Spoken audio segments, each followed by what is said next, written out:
مسئلہ ہے اس کا بس کہہ دیتا ہے بیچارہ، جو نہیں کہنے کا ہوتا وہ بھی کہہ دیتا ہے.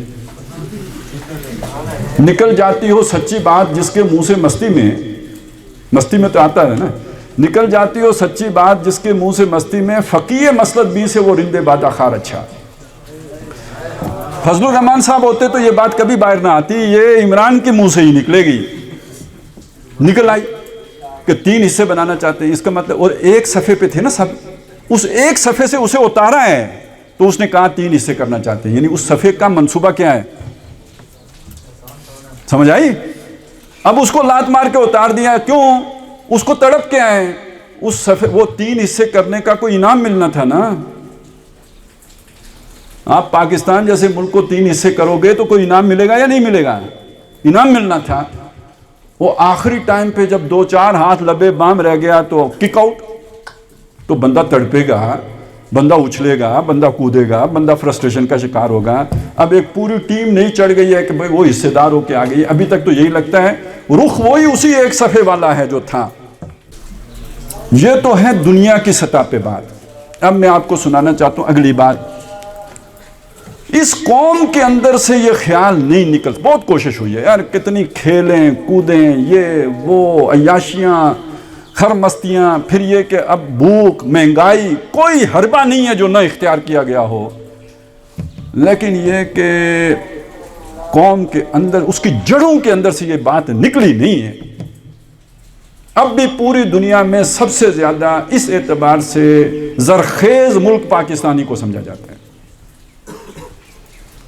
اصل میں وہ اقبال نے بات ہی اس طرح کی ہے. پھر یہ کہ جماعت اسلامی کا جو کام ہوا ہے بہت بڑا کام ہے، ڈاکٹر صاحب کی پوری زندگی لگی ہے. یہ باتیں گراس روٹ لیول تک اتری ہوئی ہیں، اور اس سب کا جو نتیجہ نکلا وہ کیا ہے؟ ایک علامت ہے نا، توہین رسالت ہوتی ہے.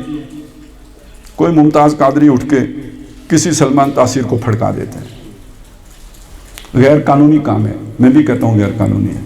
جو یہ کام کرے اسے پھانسی دینی چاہیے، میں بھی کہتا ہوں پھانسی دینی چاہیے. لیکن قسم سے میں خوش بہت ہوتا ہوں اس کے پھانسی پانے پہ نہیں، اس کی تڑاخ کرنے پہ. کیونکہ جب تک قانون پہ عمل نہیں ہوگا اس کے علاوہ کوئی چارہ ہی نہیں. ابھی گاندھی مر جاتا ہے، وہ کیا نام ہے یار، رشدی مر جاتا ہے، مرنا ہی تھا، 76 سال کا ہو گیا تھا، 2 سال بعد مر جاتا ہے.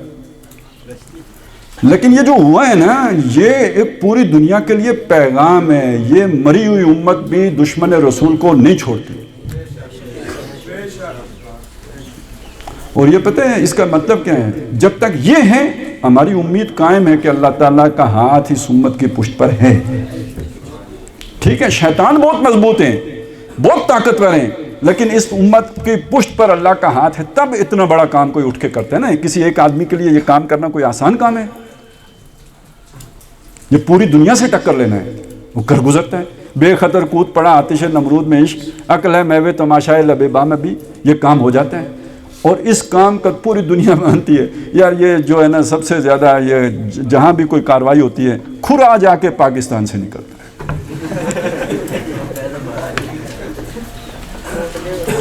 1967 میں بن گوریان نے یہ بات کہی تھی کہ ہمیں عربوں سے کوئی خطرہ نہیں ہے، ہمیں خطرہ پاکستان سے. اور اس کی 2 وجوہیں بیان کی تھی اس نے. ایک یہ کہ اس کی عسکری طاقت، اور دوسرا اس کی نظریاتی اساس. عسکری طاقت کو تو انہوں نے عسکری سوسائٹی میں جھونک دیا. ہاں، پراپرٹی ڈیلر لڑا نہیں کرتے. رہ گئی نظریاتی اساس، اس کا وہ آج تک کچھ نہیں بگاڑ سکے. یہ میں آپ کو بتانا چاہتا ہوں. اور یہی وہ امید کی آخری بات ہے. اب میں ذرا تھوڑا سا وقت تو آپ کا میں نے بہت لے لیا، لیکن اب میں آپ کا دماغ تھوڑا زیادہ چاہتا ہوں کہ فوکس ہو جائے، تب میری بات سمجھ میں آئے گی. سورہ کہف میں آپ کو پتہ ہے ایک قصہ آیا ہے موسیٰ اور خضر کا. موسیٰ علیہ السلام کو اللہ نے حکم دیا کہ ایک بندہ ہے، جا کے اس سے ملو، وہ کچھ انوکھے کام کرتا ہے، ذرا اس سے بھی مل لو وہ کیا کام کرتا ہے. وہ گئے، جا کے ملے، بڑی مشکل سے اس نے اپنی شاگردی میں قبول کیا. وہ پہلے لے ہی نہیں رہا تھا، خیر اوکے چل پڑے. وہ ایک کشتی میں سوار ہوئے. ان صاحب نے اس کشتی نئی نویل، یوں سمجھے کہ بھائی 22 ماڈل کی جو ہے نا سیوک کار تھی، اور انہیں جناب ادھر ٹھوک دی تھی. موسیٰ علیہ السلام نے کہا کہ تو نے کیا کیا یہ؟ انہوں نے ہم سے کرایہ بھی نہیں لیا، ہم پر احسان کیا، بجائے احسان کا بدلہ چکانے تو نے ان کی کشتی توڑ دی۔ انہوں نے کہا میں نے کہا نہیں تھا کہ جب میرے ساتھ بیٹھو گے تو سوال نہیں کرو گے؟ انہوں نے کہا اچھا سوری میں بھول گیا تھا۔ پھر چلے آگے، ایک چھوٹا لڑکا ملا، انہوں نے پٹک دیتا، قتل کر دیا، فقتل۔ موسیٰ علیہ السلام نے کہا تو نے ایک زندہ آدمی مار دیا بغیر، ایک نفس کو ذکیتاً، معصوم بچہ بغیر نفس، بغیر کسی وجہ کے، لقد جئت شیئا نکرا، تو نے تو بڑی غلط حرکت کی ہے، بڑا منکر کام کیا ہے۔ انہوں نے کہا اے میں دسیا نہیں سی تو میرے نال نہیں چل سکنا؟ اچھا ٹھیک ہے، اب اگر میں پوچھوں تو پھر مجھے ساتھ نہیں رکھنا۔ وہ آگے گئے تو ایک دیوار گر رہی تھی، مطلب وہ دراڑیں پڑ چکی تھیں، جیسے زلزلے کے بعد یہاں دیواریں ہو گئی تھی، وہ گرنے لگی تھی، اس نے چھپ کی، وہ سیدھی ہو گئی۔ اچھا یہ اس سے پہلے ایک بات ہو چکی تھی کہ ان سے کھانا وانا مانگا، بھوکے تھے دونوں، اور کہا چلو دوڑو کھانا، ہٹے کٹے اور مفت کی روٹیاں توڑنے آ گئے ہیں، کوئی کھانا نہیں ہے، بھاگ جاؤ۔ تو یہ دیوار مفت میں سیدھی، موسیٰ علیہ السلام نے کہا ہے ان بدبختوں کی دیوار تو نے خامخواہ سیدھی کر دی ہے، کم از کم ان سے کوئی اجرت ہی لے لیتے۔ اس نے کہا ھذا فراق بینی و بینک، یہ میرے اور تمہارے درمیان، یہ بس کل واقعہ اتنا ہے۔ اس کے بعد اس نے کھولا کیا کہ وہ جو کشتی توڑی تھی، اگر میں اس میں ڈنٹ نہ ڈالتا نا تو آگے جناب لگا ہوا تھا ناکا، بڑا خبیث ایسائی تھا، جو چمکتی گاڑی ہوتی اس پر قبضہ کر لیتا تھا۔ تو میں نے ڈنٹ ڈال دیا، وہ ان کی بچ گئی، گاڑی بچ گئی، تھوڑی مطلب کشتی میں ڈنٹ پڑا، بادشاہ نے غصب نہیں کی۔ تو یہ یعنی اللہ تعالیٰ کے ہر کام میں خیر ہوتی ہے۔ یہ جو خضر ہیں یہ کوئی عام انسان نہیں، یہ اللہ کا وہ فرشتہ ہے جو تکوینی امور پر نافذ ہے۔ جیسے کوئی حادثہ ہوتا ہے، سانحہ ہوتا ہے، تو اس کے پیچھے ظاہر ہے کوئی فورس تو کام کرتی ہے، یہ اللہ کی وہ فورس ہے جس کو یہ ہیڈ کرتا ہے۔ تو اس نے یہ کام کیا تھا، موسیٰ کو یہ چیز دکھانی تھی کہ ایک دنیا میں ظاہر میں چیزیں ہوتی ہیں، ایک اس کے پیچھے اللہ کی حکمت ہوتی ہے۔ ظاہر میں ہو سکتا ہے نقصان ہو رہا ہو، وہ حکمت بتا رہی ہوتی ہے کہ اس میں الٹیمیٹلی فائدہ ہے، تو وہ یہ فائدہ تھا اس میں۔ یہ تو سمجھ آ گئی۔ اگلی بات یہ ہے وہ لڑکا کیوں مارا؟ وہ اس لیے مارا کہ وہ بڑا ہوتا تو وہ بڑا نقصان کرتا، باپ کا بھی نقصان کرتا، ماں کا بھی نقصان کرتا، تو وہ مار دیا، اللہ ان کے بدلے میں انہیں اچھا بچہ دے گا۔ یہ میں آج سے 10 سال پہلے جب اس پہ بات کرتا تھا نا، میں اسے جب اپلائی کرتا تھا لوگ بہت ناراض ہوتے تھے۔ میں نے کہتا تھا یہ طالبان کی حکومت ختم ہوئی ہے نا تو یہ بڑے لڑاکے تھے، یہ مسلمانوں کے معاملے میں بڑے سخت دل تھے، امید رکھنی چاہیے کہ ان کو یہ بدل کے آئیں گے، اور جب بدل کے آئیں گے تو بہتر والے آئیں گے، تو یہ بھی امکان ہے اس کا۔ اچھا جی، اس کے بعد تیسرا، یہ ایک بالکل مختلف واقعہ، پہلے دو ایک کام الٹے تھے نا، بندہ مار دینا، اب یہ کام ہے ایک سیدھا کام، مثبت کام ہے نا، دیوار سیدھی کر دی۔ یہ کیوں سیدھی کی؟ انہوں نے کہا یہاں پہ 2 چھوٹے بچے ہیں، یتیم ہیں، ان کا باپ مر گیا، وہ نیک آدمی تھا، اور لوگ تو بڑے خراب ہیں، تم نے دیکھا ہے، یہ تو لوگوں کا مال نہیں چھوڑتے تو یتیموں کا کہاں چھوڑیں گے؟ بالکل کوئی پاکستانی تھے نا آپ کو اپنے حکمران تو یاد آ گئے ہوں گے نا اس پہ، نہ خزانہ چھوڑتے ہیں، نہ کچھ چھوڑتے ہیں، نہ ریکورڈیکٹ چھوڑتے ہیں، نہ کوئلے چھوڑتے ہیں، کچھ نہیں چھوڑتے ہیں، ہر شے بیچ دیتے ہیں۔ ابھی بت بیچنے پہ آئے ہوئے تھے، وہ جو آپ کا بدھا کا بت نہیں رکھا ہوا ادھر لاہور میں میوزیم میں، وہ بھی کہیں بیچنے کے چکر میں تھے، وہ خیر بچ گیا۔ تو جو تو سب بیچنے والے لوگ تھے، تو اللہ تعالیٰ نے وہ دیوار اس لیے سیدھی کر دی تاکہ وہ خزانہ اس کے نیچے محفوظ رہے، یہ بچے بڑے ہو جائیں، جب یہ بڑے ہو جائیں گے تو پھر اللہ تعالیٰ اس دیوار کو گرائے گا تو نکل آئے گا خزانہ۔ یہ تو میں اب تشریح کر رہا ہوں کہ وہ بڑے ہو کے تاکہ وہ اپنا خزانہ حاصل کر سکیں۔ اب میں یہ کہتا ہوں کہ آپ اس پاکستان کو اگر دیکھیں نا تو اس کا خزانہ کیا ہے؟ اصل خزانہ وہ نظریہ لا الہ الا اللہ، پاکستان کا مطلب کیا؟ لا الہ الا اللہ۔ یہ پوری جو کہانی سنائی ہے اس میں سب سے قیمتی چیز کیا ہے؟ پاکستان کا نظریہ۔ اس کا تعلق اس کار رسالت سے جڑتا ہے، وہ جو میں نے آپ کو بتایا تھا محمد رسول اللہ کی بعثت کیوں ہوئی اور دنیا کے خاتمے سے پہلے کل عالم پر وہ دین غالب ہوگا، اس کا تعلق اس بات سے جڑتا ہے کہ پاکستان کا نظریہ کیا ہے؟ لا الہ الا اللہ۔ لیکن اگر 1947 میں یہ غالب ہو جاتا، اللہ چاہتا تو ہو جاتا، قادر ہے کہ نہیں ہو سکتا تھا، ہو جاتا، لیکن اس وقت پاکستان کے پاس ایٹمی طاقت تو نہیں تھی، پاکستان اتنا طاقتور تو نہیں تھا، دنیا کے حالات یہ تو نہیں تھے، امریکہ روس دونوں مل کے ختم کر دیتے. آج اگر بات یہاں پہ پہنچ گئی ہے، بلکہ یہ کہ اگر آپ پاکستان کی 75 سال کی تاریخ کو دیکھیں نا، اس ملک کو کسی نے نہیں چلایا ہے، یہ ہمیشہ آٹو پہ چلا ہے. یعنی مجھے دنیا میں ہوتی ہے نا حکومتیں، وہ پلاننگ کرتے ہیں، منصوبے بناتے ہیں، 10 سالہ منصوبے بناتے ہیں، 50 سالہ منصوبے بناتے ہیں. یہاں جو بھی بیٹھا ہے اس نے یہ منصوبہ بنایا ہے کہ ملک ریاض سے پیسے کیسے ہٹنے، اور میں نے آسٹریلیا میں جزیرہ کیسے خریدنا ہے. یہاں تو یہ منصوبے پکے ہیں. نواز شریف بہت امیر ہو گیا ہے، زرداری بھی بہت امیر ہو گیا ہے. خیر انہوں نے تو 30 سال لگائے ہیں لوٹنے میں نے تو 3 سالوں میں ان جتنی دولت کمانی ہے. میں نے کہا یار یہ تو پھر بھی چلے، 2 خاندان تھے، لوٹتے رہے، تو وہ بات صحیح ہے کہ لگاتے بھی رہے. ٹھیک ہے نا، لوٹتے رہے، لگاتے بھی رہے. یہ جو ہر 3 سال کے بعد ایک نیا پکھا آ جاتا ہے، وہ جب اتنا بڑا پیٹ بھر کے جاتا ہے تو اصل میں مصیبت خانہ تو وہ ہے، اس کا تو ہم نام بھی نہیں لے سکتے، اس کو نامعلوم خانے میں رکھنا پڑتا ہے. تو اب آپ یہ بات سمجھ لیجئے کہ یہاں تک یعنی کسی نے پاکستان کی فکر نہیں کی ہے، ہر ایک نے اپنے خاندان اور اپنے پیٹ کی فکر کی ہے. پھر بھی یہ چلتا رہا ہے. میں کہتا ہوں دنیا میں سب سے بڑی آیت اللہ پاکستان ہے، اللہ کی نشانی، کہ یار جس کو ہر بندہ ختم کرنے کے چکر میں ہے، یہ ختم ہو کے نہیں دے رہا. اور اب اگر حالات ایسے بن گئے ہیں کہ واقعی اب یہ ٹوٹتا نظر آ رہا ہے، تو اس کا ایک مطلب ہے قوم جوان ہو گئی ہے. اب دیوار گرے گی تو خزانہ نکلے گا، یعنی نظریہ پاکستان نکلے گا. اور میرا اندازہ ہے پتہ ہے کیسے نکلا، مجھے اب کچھ اس کی علامتیں ظاہر ہوئی ہیں نا.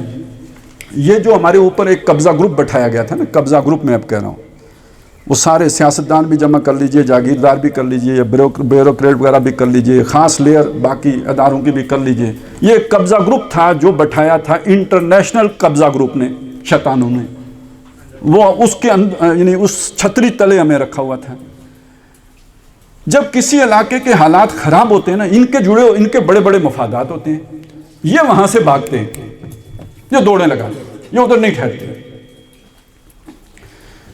ابھی اشرف غنی نے کتنی دولت اکٹھی کی ہوئی تھی، افغانستان سے دوڑ گیا یا نہیں دوڑ گیا؟ دوڑ گیا. شاہ ایران سے دوڑ گیا تھا یا نہیں دوڑ گیا تھا؟ دوڑ گیا تھا.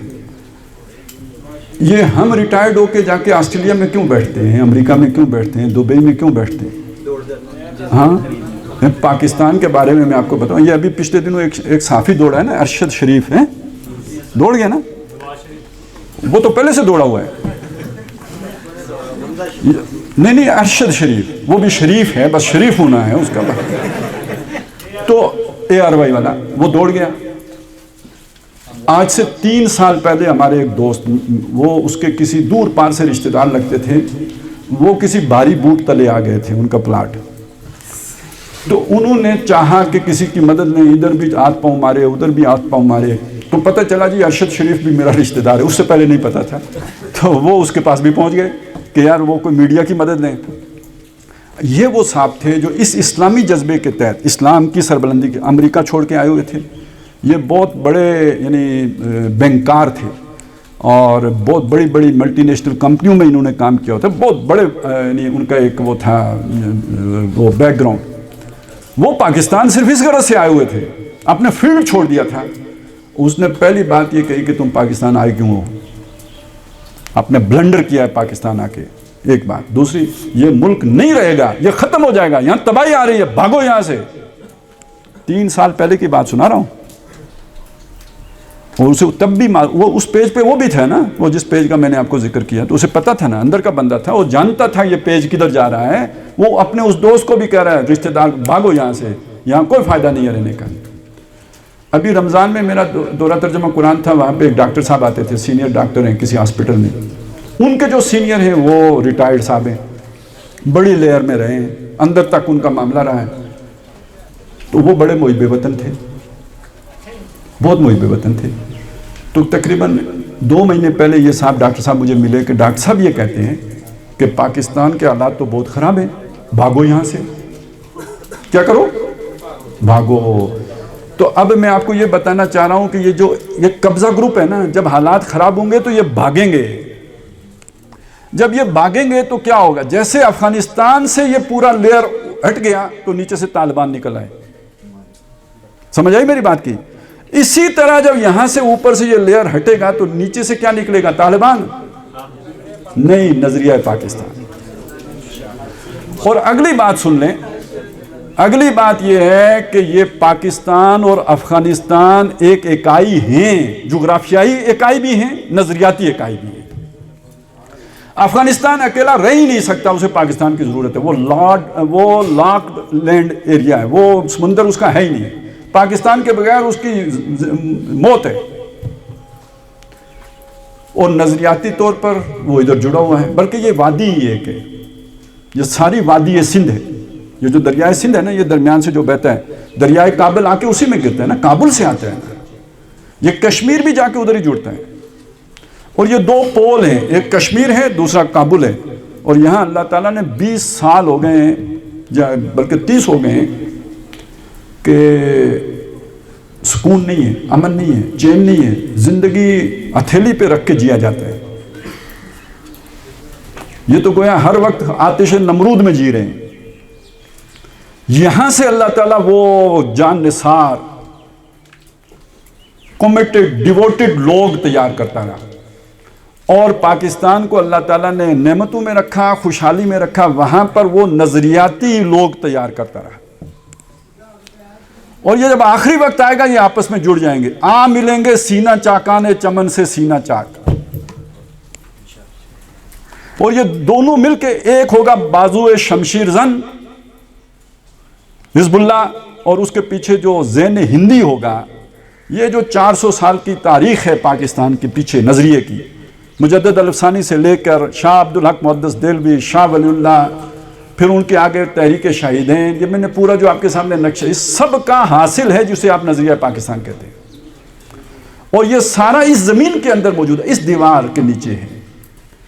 یہاں پر جب آزادی حاصل ہوگی تو پھر اس کے نتیجے میں وہ سوچ، وہ خیال، وہ فکر سامنے آئے گی کہ جس کے ہم امین ہیں. اب میں آپ کے سامنے آخری بات رکھ رہا ہوں. جس کا جو کام ہے وہی اسے سانچے. آپ افغانستان جا کے کچھ نہیں کر سکتے. اور جن لوگوں نے آپ کو افغانستان کا رستہ دکھایا، آپ میں بہت سے لوگوں کو دکھایا گیا، وہ آپ کے دشمن تھے. جو کام افغانستان میں ہو رہا ہے وہ افغان کر سکتے ہیں اور بہت اچھے طریقے سے کر سکتے ہیں. آپ نہیں کر سکتے. آپ وہاں جا کے صرف ضائع ہوتے ہیں. ضائع ہونا چلے صحیح لفظ نہیں ہے، جلدی قربان ہو جاتے ہیں. چلیں جلدی جنت میں چلے جاتے ہیں. ابھی آپ نے دنیا میں کچھ اور کرنا تھا، اس سے پہلے ہی جنت میں، بلکہ جنت سے بھی تھوڑا آگے نکل جاتے ہیں. کشمیر میں جو کام ہو رہا ہے وہ کشمیری کر سکتے ہیں. کوئی باہر کا بندہ جا کے نہیں کر سکتا. وہ اس آبادی کے اندر گم ہی نہیں ہو سکتا. وہ وہی کر سکتے ہیں. آپ اپنے کام سے کیوں بھاگتے ہیں؟ ارشد شریف چلا گیا تو اس کو کوئی ڈر تھا نہ چلا گیا. آپ کو کیا ڈر ہے؟ آپ کیوں چلے جاتے ہیں؟ آپ کو کوئی کیوں ورگلا لیتا ہے؟ آپ اپنے دین کی ایک کامل جو ہے وہ صورت بن کے اپنے بھائیوں کو دکھائیں، اپنی بہنوں کو دکھائیں، اپنے گھر والوں کو دکھائیں، اپنے دوستوں کو دکھائیں، اپنے محلے والوں کو دکھائیں، اپنے ہموطنوں کو دکھائیں. اور یہ فکر ان تک پہنچائیں کہ آج کے دور میں ایک ماڈرن سٹیٹ جو ہو سکتی ہے وہ نہیں ہو سکتی کہ جس کا تجربہ ایران نے کیا ہے. وہ نہیں ہو سکتی کہ جو ہمیں افغانستان میں نظر آیا ہے. وہ یہ ہے کہ جس کا نقشہ اسلامی ریاست نامی کتاب میں مولانا مودودی نے پیش کیا ہے. آپ ایک دہریے کو اس پر قائل کر سکتے ہیں. وہ اللہ کو نہ بھی مانے نا، اس نظام کو مان سکتا ہے. یہ اتنا قابل عمل ہے. جدید ریاست کے تقاضوں سے ہم مانگ ہے. آپ کے کرنے کا یہ کام ہے. اللہ نے آپ کو یہاں پیدا کیا تو آپ کے لیے یہ کام اللہ نے تفویض کیا. آپ اسے چھوڑ کر کیوں بھاگتے ہیں؟ آپ کا کام لوگوں کو سمجھانا ہے، وہ جیکٹ پہن کے پھٹنا نہیں ہے. دیکھیے میں یہ نہیں کہہ رہا کہ وہ غلط کر رہے ہیں، میں یہ کہہ رہا ہوں یہ ان کا کام ہے. اللہ کی ایک تقسیم ہے، اس تقسیم میں اللہ نے ان کی تقسیم میں وہ رکھا ہے، آپ کی تقسیم میں یہ رکھا ہے. آپ اپنا کریں. اس فکر کو سمجھیں. میں نے ایک کتاب آپ کو بتائی ہے نا، کہ یہ 4 بنیادی اصطلاحات قرآن مجید کی، مودودی صاحب کی. اسلامی حکومت کس طرح قائم ہوتی ہے یہ بھی ایک کتاب ہے. شہادت حق بھی ایک کتاب. میں موٹی موٹی نہیں، چھوٹی چھوٹی کتابیں آپ کو بتا رہا ہوں. یہ کتابیں تو جا کے پڑھیں اور پھر سوچیں یار آج کے دنیا میں کیا کر سکتے ہیں ہم پھر. اور اس کے ساتھ ساتھ آج ایک اسلامی ریاست کی شکل و صورت کیا ہوگی یہ سمجھنے کے لیے اسلامی ریاست نامی کتاب کا مطالعہ، وہ ذرا موٹی کتاب ہے، یہ آپ پڑھیں. نہ سمجھ آئے تو اپنے اساتذہ سے پوچھیں. وہ کس استاد سے پوچھنا ہے آپ نے؟ کمپیوٹر سائنس کے استاد سے نہ پوچھنے چلے جائیے گا. ہاں، اکنامکس کے استاد سے پوچھیں، پولیٹیکل سائنس کے استاد سے پوچھیں، سوشیالوجی کے استاد سے پوچھیں. وہ بیالوجی کے استاد سے نہیں پوچھیے گا، اس کو کوئی نہیں پتا ان چیزوں کا. یہ کام ہے، آپ اگر یہ کریں گے تو آپ پاکستان کی خدمت کریں گے. آپ یہ کام کریں گے تو آپ اسلام کی خدمت کریں گے. آپ یہ کام کریں گے تو اپنا فریضہ ادا کریں گے. میں اپنے لیے بھی یہی دعا کرتا ہوں کہ اللہ تعالیٰ مجھے استقامت عطا فرمائے. میں آپ کے لیے بھی اسی کا دعا گو ہوں کہ آپ اس طرف پوری یکسوئی کے ساتھ، پوری دلی آمادگی کے ساتھ، پوری ذہنی آمادگی کے ساتھ اس طرف متوجہ ہو کے اس کام کو تن من دھن کے ساتھ کریں. اقول قولی ھذا واستغفر اللہ لی ولکم ولسائر المسلمین والمسلمات. سبحان اللہ والحمد للہ